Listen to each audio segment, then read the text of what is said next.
Selamat siang, Bapak Topan. Selamat siang. Terkait adanya demo aksi yang dilakukan oleh APSS masalah perizinan, gimana tanggapan dari saudara Pak Topan?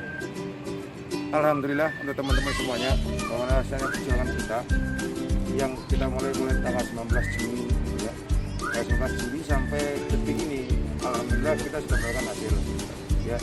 Tanggal 5 Agustus kemarin kita datang dengan dijilid 1, yaitu kita tetap menuntut izin daripada hajatan dan hiburan juga pagelaran seni budaya.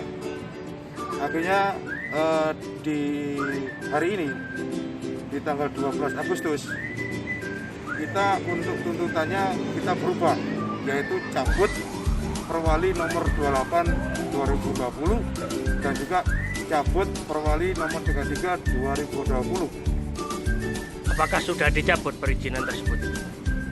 Untuk perizinan ya, kita masih proses perizinan itu dicabut. Akan tetapi ada satu kebijakan ya dari pemerintah Kota Surabaya, bahwasanya untuk izin hajatan dan hiburan serta pagelaran seni budaya itu diizinkan oleh pemerintah Kota Surabaya. Bentuk diperbolehkannya seperti apa itu?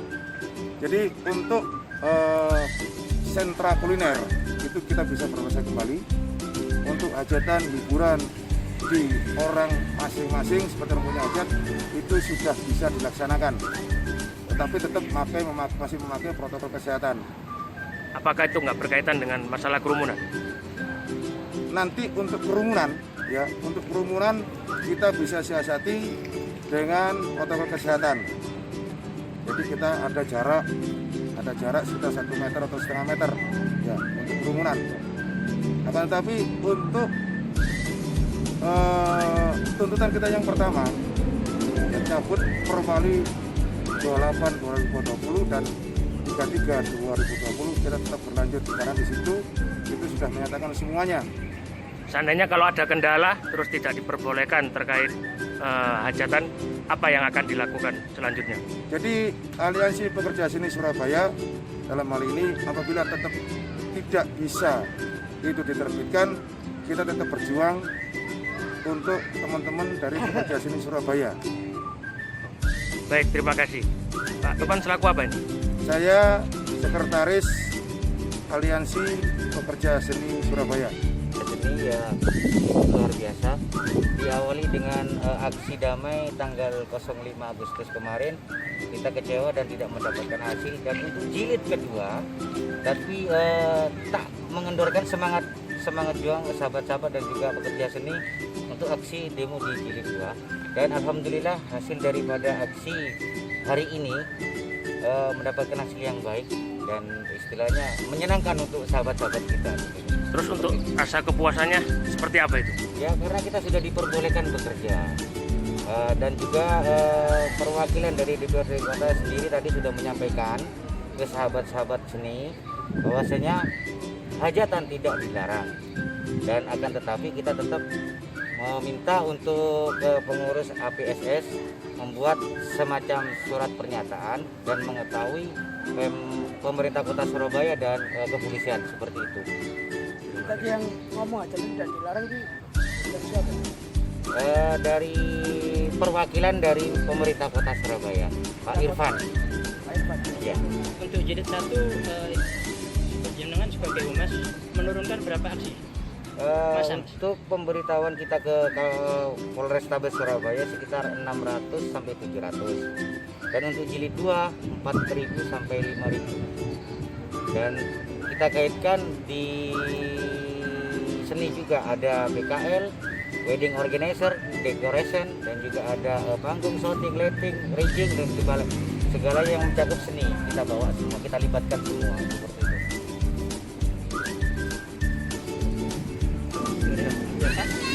Mas sore. Sore. Mas Deva ya. Ya.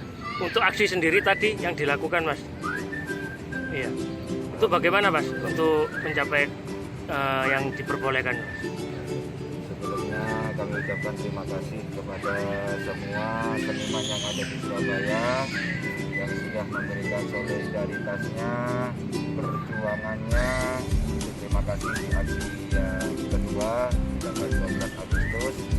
Pencapaian alhamdulillah sesuai apa yang kita harapkan bersama, seniman-seniman Surabaya agar supaya bisa bekerja kembali, berkarya kembali, dan bisa memberikan nafkah kepada keluarganya, dan juga bisa berjalan dengan baik. Insya Allah kedepannya seperti itu. Apa nanti kalau ada kendala, langkah apa yang akan dilakukan? Kalau kendala sih sebenarnya tidak terlalu ada kendala, karena di dalam itu sudah komplit banget dan ringkas banget, simpel banget, bahwa memang di Perwali itu tidak ada larangan. Pemahaman kita itu sudah pemahaman kita itu alhamdulillah terjawab dengan adanya aksi yang kedua ini. Memang tidak ada larangan di Perwali 28, 233 memang tidak ada larangan gitu. Jadi di dalam hanya saja kami ini ingin sekali mendapatkan keadilan sebagai seniman yang ada di Surabaya.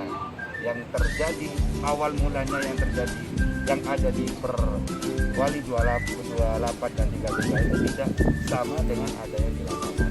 Kenapa sampai melakukan aksi, Mas? Tuntutannya kok sampai melakukan aksi ini terkait tuntutan apa itu? Tuntutan kerumunan yang harus dicabut. Apakah sudah dicabut itu untuk kerumunannya? Tidak dicabut karena dari Pemkot itu sudah mengatakan bahwa di Perwali 28 atau 33 itu tidak ada larangan untuk mengadakan hajatan. Monggo. Dan ini pun juga Bapak Kapolres Tabes juga menegaskan, ya monggo. Tidak ada larangan memang.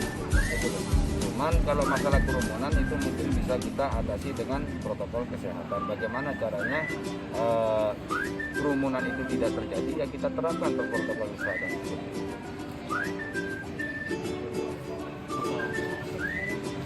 Tanggapannya lagi terhadap teman-teman. Ya, saya mengapresiasi atas nama Dewan Kesenian Jawa Timur. Kami melihat ini menjadi tanggung jawab kita sebagai kelembagaan Dewan Kesenian. Karena kita Dewan Kesenian itu sebagai ad konsul, jadi lembaga konsultasi para pelaku seni dan aktivis kebudayaan. Karena ini sudah bersifat secara hukum, maka kami turunkan Departemen Hukum dan HAM.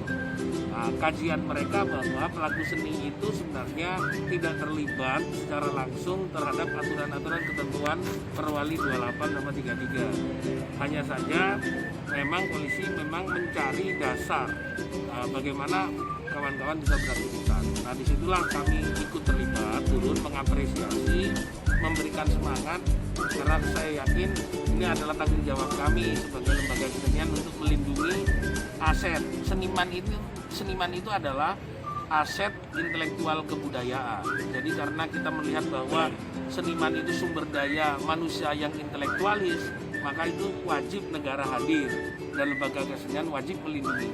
Jika nanti di dalam prakteknya teman-teman seniman di Surabaya itu mengalami kendala hukum, kami sampai kapanpun selama ada Dewan Kesenian dan Departemen Hukum dan HAM, kami akan mengadvokasi, kami akan melindungi dan terlibat. Jika di sana nanti ada yang ditangkap, kami akan mendampingi. Jika di sana ada yang diobrak, kalau sudah sesuai protokol, kami akan mendampingi.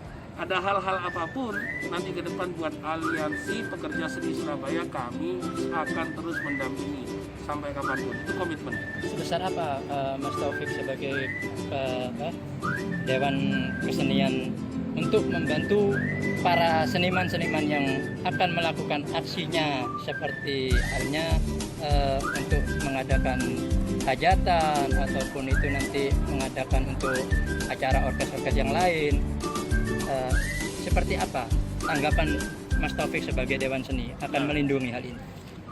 Kegiatan berkesenian itu, ekspresi itu kan tidak terbatas dengan medium ya. Artinya di hajatan boleh, di mantenan boleh, di pertunjukan original boleh, di pertunjukan yang bersifat individual boleh. Nah, itu artinya bahwa ekspresi itu dilindungi oleh negara karena itu amanat undang-undang.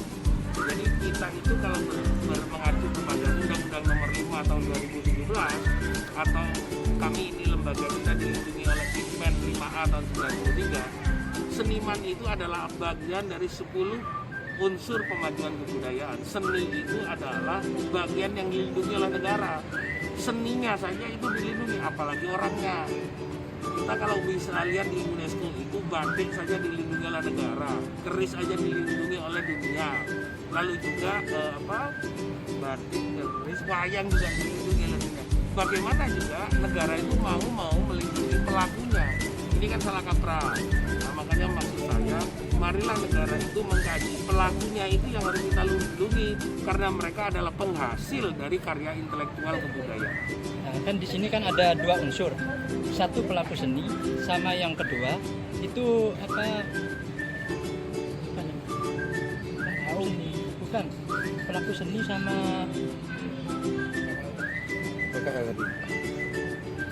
pencinta seni. Kenapa? Pencinta seni. Kalau pelaku seni itu adalah orang aktornya, artisnya. Kalau pencinta itu penikmat. Jadi penikmat, penonton itu juga harus punya hak untuk melihat. Kalau pelakunya tidak lihat, tidak dinikmati, siapa yang mau nonton? Jadi ini integriti.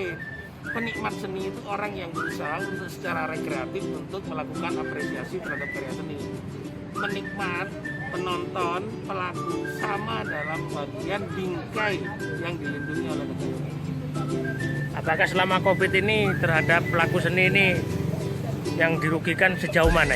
Ya, kalau pelaku seni sebenarnya sangat tentatif ya. Artinya tidak semua seni yang bersifat manual itu sangat dirugikan. Tapi yang bekerja secara virtual tidak dirugikan karena membutuhkan teknologi digital itu.